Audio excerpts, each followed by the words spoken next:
Assalamu alaikum students. These are questions. Question number 4. I know that a few parts of question number 2 is left, but पहले आप इनका parts को देखिए, फिर वो भी आपको क्वेश्चन करवा दिए जाएंगे. ये स्टूडेंट्स ये क्वेश्चन अगर आप देखें इससे मिलता जुलता क्वेश्चन में 3.3 में भी किया, वो सब्स्टिट्यूशन मेथड था. बच्चे ने क्वेश्चन किया था कि मैं सब्स्टिट्यूशन के अलावा कोई और हल हो सकता है. दूसरा हल इंटीग्रेशन बाय पार्ट्स होता है. कुछ चीज़ों में कोई हल नहीं होती है, वो बस करनी होती है, टेक्निक्स होती हैं. इनको हम सब्स्टिट्यूशन के जरिए भी कर सकते हैं. अगर आप सब्स्टिट्यूशन के जरिए नहीं करना चाहते तो इंटीग्रेशन बाय पार्ट्स के लिए कैसे. अब बात यह है कि ये फंक्शन किसी का डेरिवेटिव नहीं होता था, तो उसका क्या हल मैंने बताया था कि ऐसी सूरत हाल में कि जिनके कोई डेरिवेटिव नहीं होते और तो फिर क्या करते हैं कि हम 1 इंटू कर लेते हैं. ठीक है, दो फंक्शन बनाने के लिए 1 इंटू से क्या होगा हमारे पास कि अब इसको हम रख देंगे इंटीग्रेशन के लिए सेकंड फंक्शन. ये हमारे पास हो जाएगा फर्स्ट फंक्शन फॉर डेरिवेटिव के लिए. ठीक है, तो 1 की इंटीग्रेशन क्या होती है x, और ये फंक्शन आ गया एज इट इज. फिर x इंटीग्रेशन करके आया ये वाला. अब इसका डेरिवेटिव क्या होता था, पावर 1/2. पावर में से एक कम, 1/2 में से जब एक कम करते हैं तो -1/2 बनता है, तो वो यहाँ पे आ गया. फर्दर इस बेस का डेरिवेटिव, तो बेस का डेरिवेटिव क्या आ जाएगा 2x. अब बात यह है कि मैंने यहाँ पे ये कर दिया, मैंने आपको अलग से डेरिवेटिव लेके दिखाया नहीं है, क्योंकि मैं ये चाहती हूँ कि इन चीजों पे आप खुद वर्क करें. अब जब आप मुझे असाइनमेंट दें, क्वेश्चन करके दिखाए, तो ये हिस्से आपने खुद यहाँ पे सॉल्व किए हैं, ना कि मैंने सॉल्व किए हुए हूँ, ताकि मुझे पता चले कि आप खुद भी काम कर रहे हैं या नहीं कर रहे हैं. अच्छा, ये और ये हो गया कैंसिल, ये दोनों मल्टीप्लाई हो जाएंगे. ये तो एज इट इज, ये दोनों मल्टीप्लाई हो गया x square over this one. अब बात ये है कि इसकी इंटीग्रेशन लेनी है, वो कैसे लेंगे. मैंने आपसे कहा था डिग्री सेम हो जाए तो इम्प्रॉपर फ्रैक्शन होती है, मगर इसकी पावर 1/2 है. अब इसको डिवाइड नहीं किया जा सकता, तो फिर क्या करते हैं हम, ये वाला फंक्शन ऊपर बनाने की कोशिश करते हैं. एक्स स्क्वायर है, नीचे माइनस ए स्क्वायर चाहिए था, तो मैंने माइनस ए स्क्वायर से एक दफा माइनस ए स्क्वायर आ गया, एक दफा प्लस ए स्क्वायर. अब ये फंक्शन बन चुका है, अब हम एलसीएम को तोड़ लेंगे. एलसीएम को तोड़ा, x square over A square by this one minus plus, अच्छा अभी मैंने ब्रैकेट में किया, इसको मल्टीप्लाई नहीं किया, ए स्क्वायर ओवर दिस वन. अब हम क्या करेंगे, इंटीग्रल को सेपरेट कर लेंगे. सेपरेट में बेटा इसकी पावर कितनी थी 1, फिर 1 माइनस 1/2, तो पीछे क्या बन गया 1/2. तो ये जो चीज है ये ऊपर चली गई, और ये minus A square minus minus plus हो गया, ए स्क्वायर बाहर आ गया, और दिस इज 1 ओवर. ठीक है, आ गई हमारे पास. अच्छा, अब क्लास में जरा बैक जाती हूँ. यहाँ पे देखे ना, तो मैंने ऐसे पहले कभी नहीं किया. I is equal to something. ये जो एक्सपोनेंशियल वाले जो क्वेश्चंस होते हैं, इस तरह के क्वेश्चन अंडर रूट वाले, इनको हमेशा I के इक्वल्स कर लेते हैं. क्यों कर लेते हैं, कुछ इंटीग्रेशंस कभी भी खत्म नहीं होती हैं, वो बार बार वैसी ही रहती हैं, सेम फंक्शन दोबारा आ जाता है जो क्वेश्चन वाला होता है. तो ऐसी इंटीग्रेशन को हमेशा I फॉर इंटीग्रल के इक्वल सपोज करते हैं. अब अगर आप ये वाला सीन देखें ना, यही तो हमारा क्वेश्चन था, इंटीग्रेशन हमारी खत्म नहीं हुई, वो क्वेश्चन दोबारा हमारे पास वापस आ गया. तो इसका वो कोई हल नहीं है, इसी को तो हम इंटीग्रल कर रहे थे. तो मैं यहाँ पे इसको जो पीछे मैंने आई के इक्वल सपोज किया था, तो मैं यहाँ पे माइनस आई लिख दूंगी इसकी जगह पे. इसकी जगह पे मैंने क्या कर दिया, दिस इज आवर इंटीग्रल, ये माइनस आई कर दिया, और निशानी के हमारा क्वेश्चन बिल्कुल ठीक जा रहा है, यहाँ पे नेगेटिव आना चाहिए. बाकी रह गया ये वाला. तो बेटा क्वेश्चन नंबर 3 एक्सरसाइज 3.3 का क्वेश्चन नंबर 8 का फर्स्ट पार्ट यही वाला था, 1 over under root A square minus X square minus A square. ये किसके इक्वल था, यह फार्मूला खुद देख लीजिएगा. तो ये फार्मूला इसके बराबर होता है, तो इसका इंटीग्रल मैंने यहाँ पे पुट कर दिया. मैं दोबारा कह रही हूँ, पहले भी मैं ऐसे क्वेश्चन कर चुकी हैं कि ये इसके बराबर हम यहाँ पे सब्स्टिट्यूशन के जरिए नहीं करेंगे.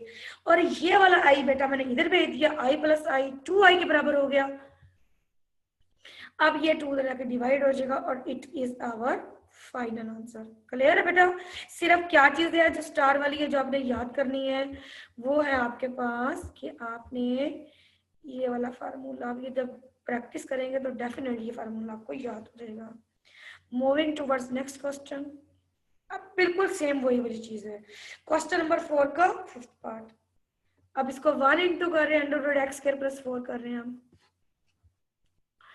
तो इसकी इंटीग्रेशन क्या आ जाएगी, x x square plus 4 as it is minus x, इसकी भी वही 1/2, सेम वही चीज है प्रीवियस क्वेश्चन में, सिर्फ फर्क है वहां पे x square minus A square था, यहाँ पे एक्स स्क्वायर प्लस 4 है, प्लस है, सब कुछ सेम है। Further x into x x square, अब आप बताएं क्या करेंगे, डेफिनेटली हम +4 और -4 लेके आएंगे, ठीक है। अब ये function same integral same question की तरह प्रैक्टिस, ठीक है। अगर क्वेश्चन मुश्किल है, ऑनलाइन में नहीं समझ आ रही है, प्रॉब्लम हो रही है, तो बेटा चीजें एक जैसी हैं, माइनस माइनस प्लस सेम। तो अब देखिए ये तो फिर वही √x² + 4 मेन इंटीग्रल आपको वापस मिल गया, तो इसकी जगह तो आपके पास आई आ जाएगा, मैंने यहाँ पे दोबारा लिख दिया, तो ये तो बेटा आपको आई मिल गया, ठीक है ना, ये तो आई मिल गया आपके पास। अब ये कौन सा रह गया, तो यही वही वाला क्वेश्चन जो 3 वाला था कि हमें पता है ना, ये बेटा एग्जाम्पल है, एग्जाम्पल में बस बुक नहीं है, मैं रेफरेंस लिखना भूल गई हूँ। ये अगर आपको याद हो 3.3 से पहले ना जो पेज था ना, उसके ऊपर ये आखिर में एग्जाम्पल शायद 10 थी, कि अगर कांस्टेंट हो स्क्वायर और √ का स्क्वायर और प्लस हो 1 this is equal to log of ये फार्मूला है। तो यही यहाँ पे हम अप्लाई कर देंगे, log ऑफ a स्क्वायर की जगह पे क्या आ जाएगा 2 का स्क्वायर, या इन शॉर्ट आप यहाँ पे 4 भी लिख सकते हैं। क्वेश्चन आसान हो गया ये वाला, तो इसकी जगह पे क्या आ जाएगा 4/2, ये वाला आ रहा है, ये दोनों कैंसिल हो रहे हैं, ठीक है। 4 की जगह मैंने 2 का स्क्वायर, ये वाली शक्ल बन चुकी है हमारे पास, तो this is equal to 2 log of x plus √a² plus x², तो a की जगह पे आ गया 4 प्लस c, क्वेश्चन हमारा खत्म हो गया।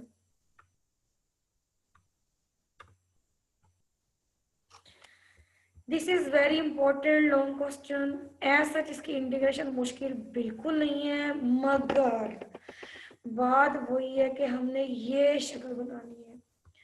दूसरी बात बेटा, ये एक्सपोनेंशियल फंक्शन है, ये ट्रिग्नोमेट्रिक फंक्शन है, आईलेट के हिसाब से दोनों को डायरेक्टली रखना चाहिए था, मगर ऐसी सूरत हाल में जब एक्सपोनेंशियल और ट्रिग्नोमेट्रिक इकट्ठे आ जाएं तो आपकी मर्जी है, आप इसके जरिए इसको इंटीग्रेशन क्लियर कर लें, इसको डायरेक्टली कर लें, ठीक है ना।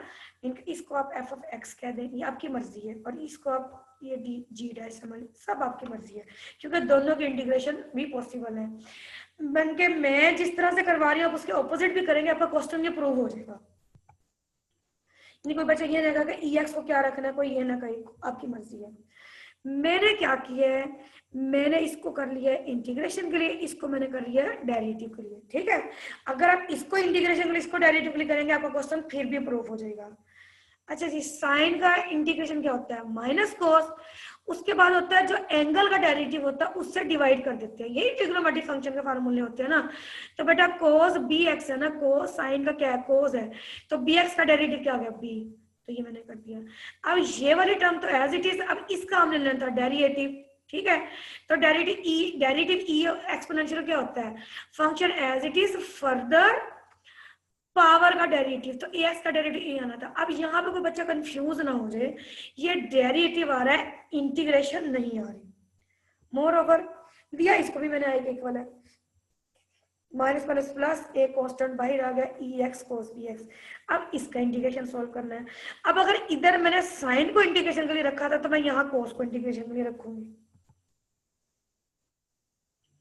ये एज इट इज। अब फिर ex as it is, cos का इंटीग्रेशन होता है sin bx, फर्दर एंगल का डेरिवेटिव b, माइनस फार्मूले का sin bx over b as it is, फिर ex का derivative ex as it is, ax का डेरिवेटिव a।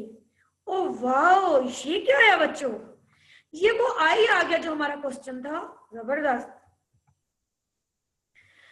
इसको तो जी मैं ये as it is a over b square, ये अंदर मल्टीप्लाई हो गया, प्लस माइनस माइनस, बेटा ये a और ये मिलके क्या हो गया a स्क्वायर, ये b और ये b मिलके क्या हो गया b स्क्वायर। ठहर मैं पॉइंटर ले लेती हूँ अगर आपको प्रॉब्लम हो रही है। तो बेटा ये a और ये a स्क्वायर, ये b और ये b square, sine bx ex, तो ये क्या है i, तो यहाँ पे minus a square over i b square into i आ गया। यहां तक स्टूडेंट्स यकीनन आप देखेंगे कि हमने कहा था इंटीग्रेशन तब तक चलानी होती है जब तक इंटीग्रल साइन होता है। आई आ चुका है, डेफिनेटली मैंने आपको पहले निशान बता दी थी कि जहां आई होता है वो नेगेटिव टर्म होती है, उधर चल जाएगा प्लस हो जाएगा, ये दोनों कॉन्स्टेंट इधर आकर डिवाइड हो जाएंगे। क्वेश्चन तो ऐसा हमारा खत्म हो जाता है ना, ये देखिए।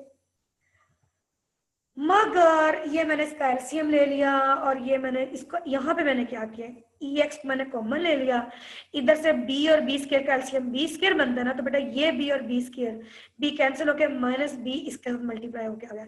सिंपली मैंने क्या किया, इन दोनों ई एक्स को मैंने कॉमन ले लिया और इनका मैंने एलसीएम ले लिया। एलसीएम की वजह से यहाँ पे बी आ रहा है और यहाँ पे ए आ रहा है। बड़े ध्यान से ये स्टेप देखिएगा, एलसीएम लिए। अगले स्टेप में क्या करूंगी मैं,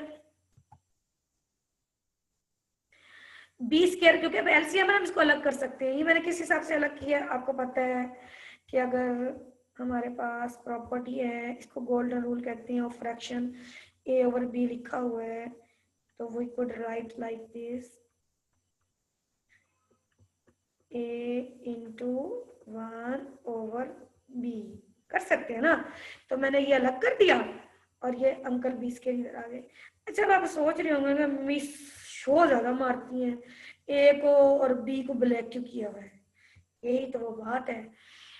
दोबारा जरा बैक चलते हैं जरा, हमने ये आंसर लेके आना है, इंटीग्रेशन हमारी खत्म हुई पड़ी है और जी, और आंसर ये वाला आ कोई नहीं रहा, तो बेटा वही आंसर ही तो बनाना है सारा। इंटीग्रेशन तो मुझे पता है आपको आती है, इसलिए मैंने ए, ये पॉजिटिव टर्म पहले कर दी, नेगेटिव मैंने बाद में कर दी। यहां से बेटा थोड़ा सा रट्टे वाली बात समझ लें कि अगला जो काम करना थोड़ा रट्टे वाला करना है। एक तो ये ना कि ये बी स्क्वायर और ये बी स्क्वायर कैंसिल, ये बटे से ऊपर था तो इधर आके बटे से डिवाइड, ये दोबारा से मैंने लिख दिया। अब यहां तक इंटीग्रेशन होगी और कोई प्रॉब्लम नहीं होगा। अब बेटा ये जो ए है ना, यहां से हमने लेट कर लेना है। लेट क्या कर लेना है, हम लेट कर लेते हैं a is equal to r cos theta, b is equal to r sine theta. अब गंदे गंदे मुंह बनाने की जरूरत कोई नहीं है भाई, ये क्वेश्चन इंटीग्रेशन के ऐसे ही होते हैं, सामने इंटीग्रेशन खत्म हो जाती है, लेकिन रिक्वायर्ड फॉर्म बनाने के लिए हमें कुछ से सपोजिशन करनी पड़ती है। ये सपोजिशन वैसी है जैसे आपको पोलर फॉर्म याद होगी, चैप्टर 1 में करते थे फर्स्ट ईयर में, तो आपको पता है a is equal to r cos theta, b is equal to r sine theta. अभी आप सोच रहे होंगे कि इसको आर भी उस क्यों लिया, इसको आर साइन थीटा क्यों लिया, हौसला बता रही हूं। इसके बाद squaring and adding both equations, a square is equal to r cos square theta, b square is equal to r sine square theta. Add कर दिया आर स्क्वायर थीटा, आपको पता है ये चीज किसके बराबर होती है, 1 के बराबर। तो यहां से आर स्क्वायर इसके बराबर आ गया ए स्क्वायर प्लस बी स्क्वायर, और साथ ही मैंने आर की वैल्यू निकाल दी। सारे बच्चे अब ये सोच रहे होंगे मिस ये काम क्यों कर रही है, यहाँ पे कुछ नजर आ रहा है? आगे चलते हैं। अब ये कुछ मैंने जो सपोज किया है ना बेटा, वो यहाँ पुटिंग करने जा रही हूँ। तो r square a square plus B square है, वो यहाँ पे पुट कर दिया। पॉइंटर देखो, पॉइंटर